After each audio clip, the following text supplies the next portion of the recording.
Hey Sugar Geeks, Liz here. Today I'm going to show you how to make one of my favorite summer desserts, a fresh fruit tart.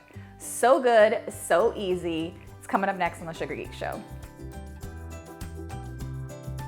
I love making fresh fruit tarts. I actually had a job at a Safeway bakery. It was one of my very first jobs working in any sort of bakery environment. And most of the desserts that we made were pre-made and we didn't do any actual baking, but making fresh fruit tarts every morning was one of the only things that we actually made almost from scratch. So I did learn a lot about what makes a fruit tart look beautiful, but I think we can make one taste even better by making them at home. So the first thing we're gonna do is make our fruit tart crust. PATE SUCRÉE is what it goes by, meaning sweet dough, but more commonly referred to as a tart dough. All you have to do is take your butter. This is room temperature butter. It does not need to be cold. It's really simple. I'm just breaking my butter down into slightly more manageable chunks. I'm gonna cream that really quick.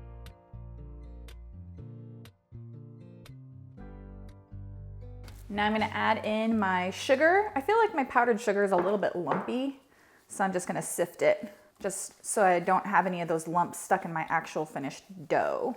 And then I'm gonna add in my salt. We're not looking to like cream this to make it light and fluffy. It's just until it's mixed together. Now I'm gonna add in my vanilla and my egg, and you guessed it, blend that. All right, so now we're just going to add in our flour just until a ball of dough forms, and that's it. Done. All right, so now I'm just going to take that crumbly dough of mine and put it onto some plastic wrap. Even though tart dough looks like it might be hard to cut through, it's actually very easy to cut through because it is so tender and buttery. So this is enough tart dough to make 2 tarts. So I'm actually just gonna save myself some time and separate them into 2 balls. And then I'm gonna press these down into a disc so that they're easier to roll out later. If you try to use this right now, it's just gonna melt all over the place in the oven. No bueno. All right, into the fridge you go. I would say to chill that for a minimum of an hour. Before you use your tart dough, you wanna take it out of the refrigerator about 20 minutes to 30 minutes before you wanna use it. And then you wanna let it come to room temperature, not soft, but it should be able to be slightly flexible so that you can roll it out. All right, so next we're gonna go ahead and make our pastry cream. Pastry cream is basically a vanilla pudding. It's super creamy, super delicious. Yes, you could make it from a box, but why do that when you can make it from scratch so easily? So let's go ahead and get started. We're gonna add our milk. You could use almond milk, or you could use soy milk, you could use coconut milk, not coconut cream, but coconut milk. And then we're gonna take our first quantity of sugar, the one that's listed first in the recipe card. Save the other sugar for later. And we're gonna bring this to a simmer. And we're gonna stir so that it doesn't boil over. You must whisk so you don't burn the milk. That tastes nasty. While this is coming up to temperature, I'm watching it. I am gonna take my second quantity of sugar and add in my cornstarch, my egg yolks, my extra egg, and my vanilla bean. And then just kind of mix that up. It's gonna be kind of a weird consistency. Don't worry about it.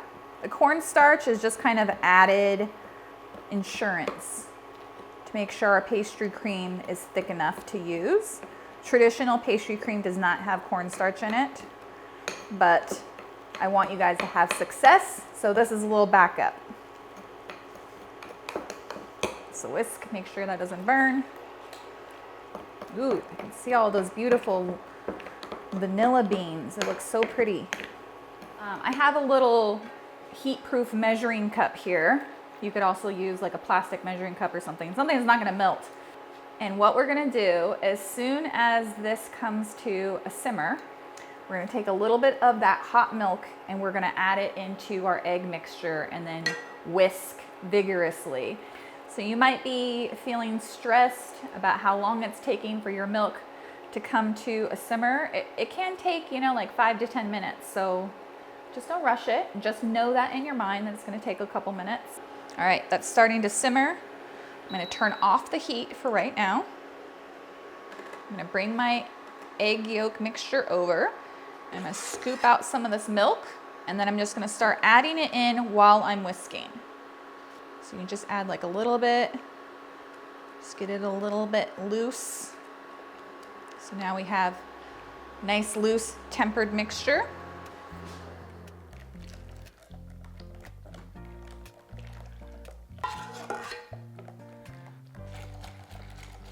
So I did about 3 scoops. Now we can bring this back over. We're gonna turn it back on. This time only on medium. And now we can start adding all of this back into here. Whisking, of course.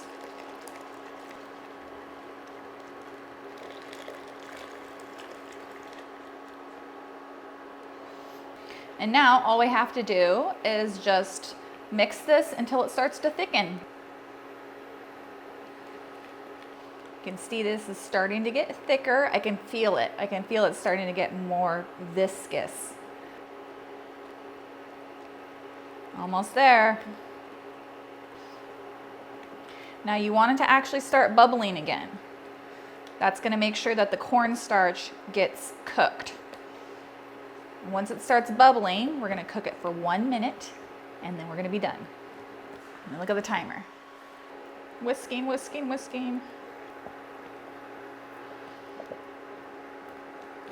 1 minute never felt so long. Okay, it's been a minute. I'm gonna take this off the heat. All right, hard part's over. Now I'm going to pour my pastry cream, oh my goodness, looks delicious, into a bowl. Heat-proof bowl, of course.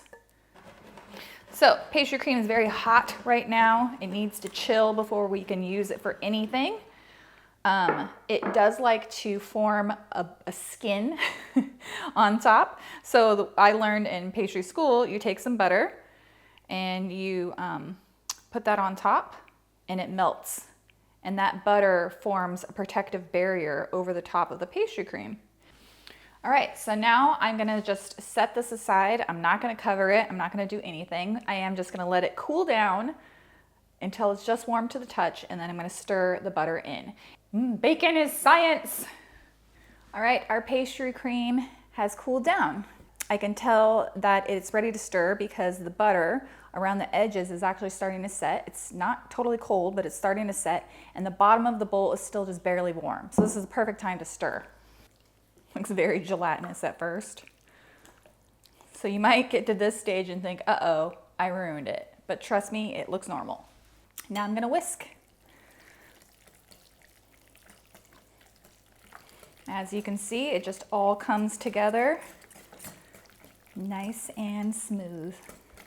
If you want to take it up a notch, you can use an immersion blender to make it super creamy. Now our pastry cream is perfect. You want to take some plastic wrap, press that up against the surface so it doesn't develop that skin. You cannot freeze pastry cream. It will just look really gross and not smooth when it defrosts. You can, however, keep it in the fridge for up to a week. All right, it's time to make our tart. I have my tart dough out of the fridge. It is slightly flexible, but still firm, so it's the perfect temperature. If you're trying to roll out your tart dough and it's just cracking a ton, it just needs to warm up a little bit more. I've got a little bit of all-purpose flour. I'm just gonna put that on my bench. A little bit of flour on my rolling pin. You can't really mess up this dough, so don't stress. All right, so now we're gonna roll this out. It's usually hard to roll when you first start, so you just kind of press down in the middle, do little movements until it starts wanting to roll out. Rotate frequently, pinch together any cracks. Have a little bit of crack there in the middle, don't worry about it. So we're really shooting for 1/8 of an inch thick. When you make your tart dough nice and thin, it's gonna taste delicious. It's gonna be easy to cut into. It's gonna brown evenly. Just going to roll this up onto my rolling pin. Makes it easy. Bring my tart shell over and just lay that in there. And then we want to just kind of carefully lift the dough up and press it into the pan so that we can get it down into all those corners. Tart pans have these little ridges in them, which holds the dough and keeps it from shrinking down. So you want to make sure you press the dough into those ridges. All right, so once it's at this point, I'm going to use my fingers to press it into the sides just by going around. Obviously, you don't want to press so hard that you're pressing through the dough, but you do want to press firmly. Definitely make sure you get down into that bottom corner. It's just going to look nicer when it comes out of the pan. And now my favorite part, honestly, is you take your rolling pin and you just roll it across the top, and it perfectly cuts off the tart dough so it's flush with the top, and it looks so satisfying. All right, you can smush up this extra dough and use it for another tart, so don't throw that away. Now I'm gonna put this into the freezer for 20 minutes. Okay, so our tart has been chilling for 20 minutes. I got some tin foil here. Press that down into the tart shell, all the way down into the corners. And then I'm gonna fill it up with some pie weights. If you don't have pie weights, you can use dried beans, rice, something like that.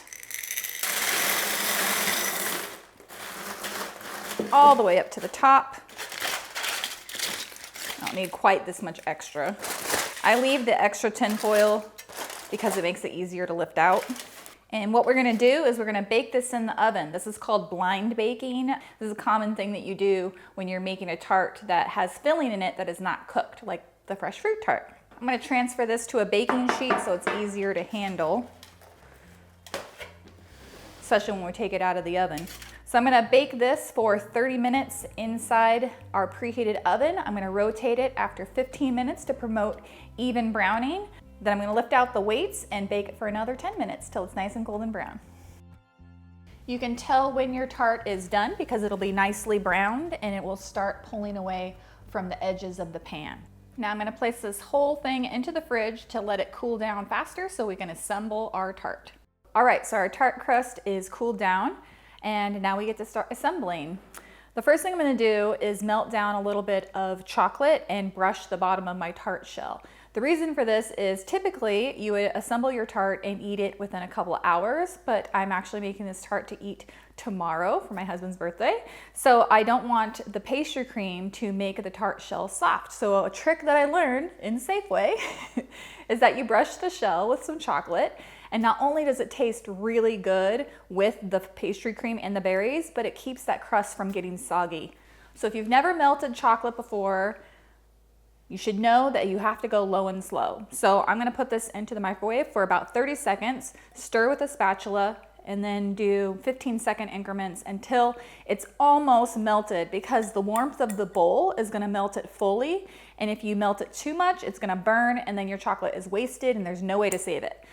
All right, so once it looks like this, where it's not fully melted, but it's almost melted, the bowl is warm, it's gonna melt it the rest of the way, I'm gonna stop. And I'm gonna start prepping my fruit, and by the time my fruit's ready, this will be melted. So I'm making a multiple fruit tart. There are no berries or fruits that I do not like on a fruit tart.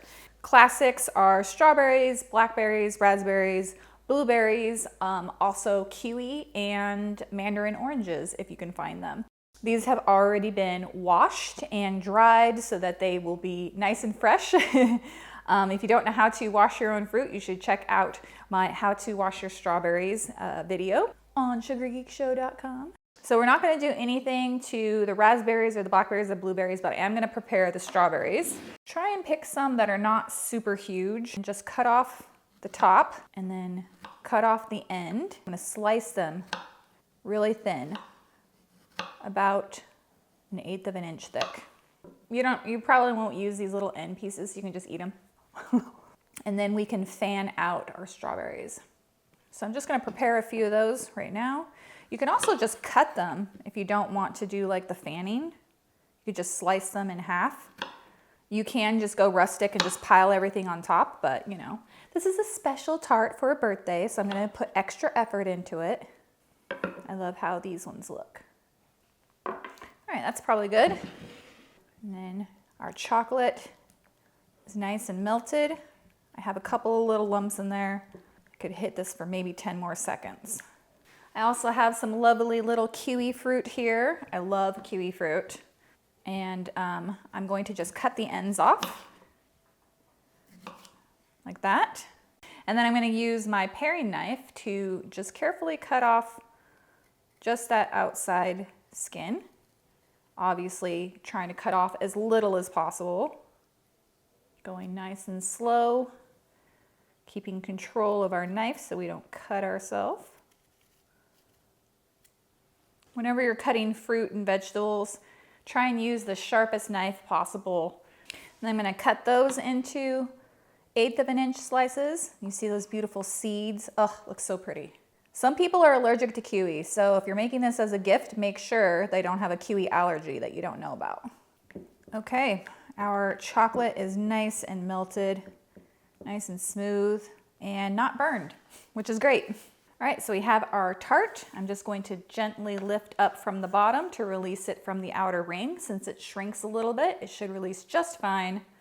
You might find that your tart is stuck to the bottom pan, in which case that's fine because you can just serve it right on that pan, but mine usually just comes right off. I'm just gonna keep that on for now to kind of use it as a plate. So now I'm just gonna brush some of my chocolate onto my tart shell. I'm gonna be careful not to get any on the outside edge. As thin as you possibly can. Also, if you have any holes in your tart shell, this will seal them up. Going up the sides a little bit. If you have any excess, just scoop it out. I want to be nice and thin. Okay, I'm gonna pop this into the refrigerator for just maybe 10 minutes, and then we'll be ready to assemble. All right, it's been less than 5 minutes, and this is already set. I'm just gonna take the bottom pan off. I have this nice, pretty blue plate that I think is gonna be perfect. I'm gonna dab the smallest little bit of melted chocolate on there. And that's gonna keep our tart in place because that crust is slippery. Now we're gonna start adding in our pastry cream. I'm gonna use a little offset spatula to just smooth that out so it's nice and flat. You want this to be about 3/4 full so that you have room for your fruit. That looks perfect. All right. Once you have your pastry cream on top, now we can start decorating. I like to start from the outside and work my way in. Start with some of my little strawberries around the outside. Try and pick all slices that kind of look like they're the same size. Try not to get any of your pastry cream on top of your berries. Then I'm gonna go for some contrast with some blueberries. Maybe like 3 in each little space. You don't have to do it exactly like this. Obviously you can be creative with your tart. I'm gonna come in with some raspberries.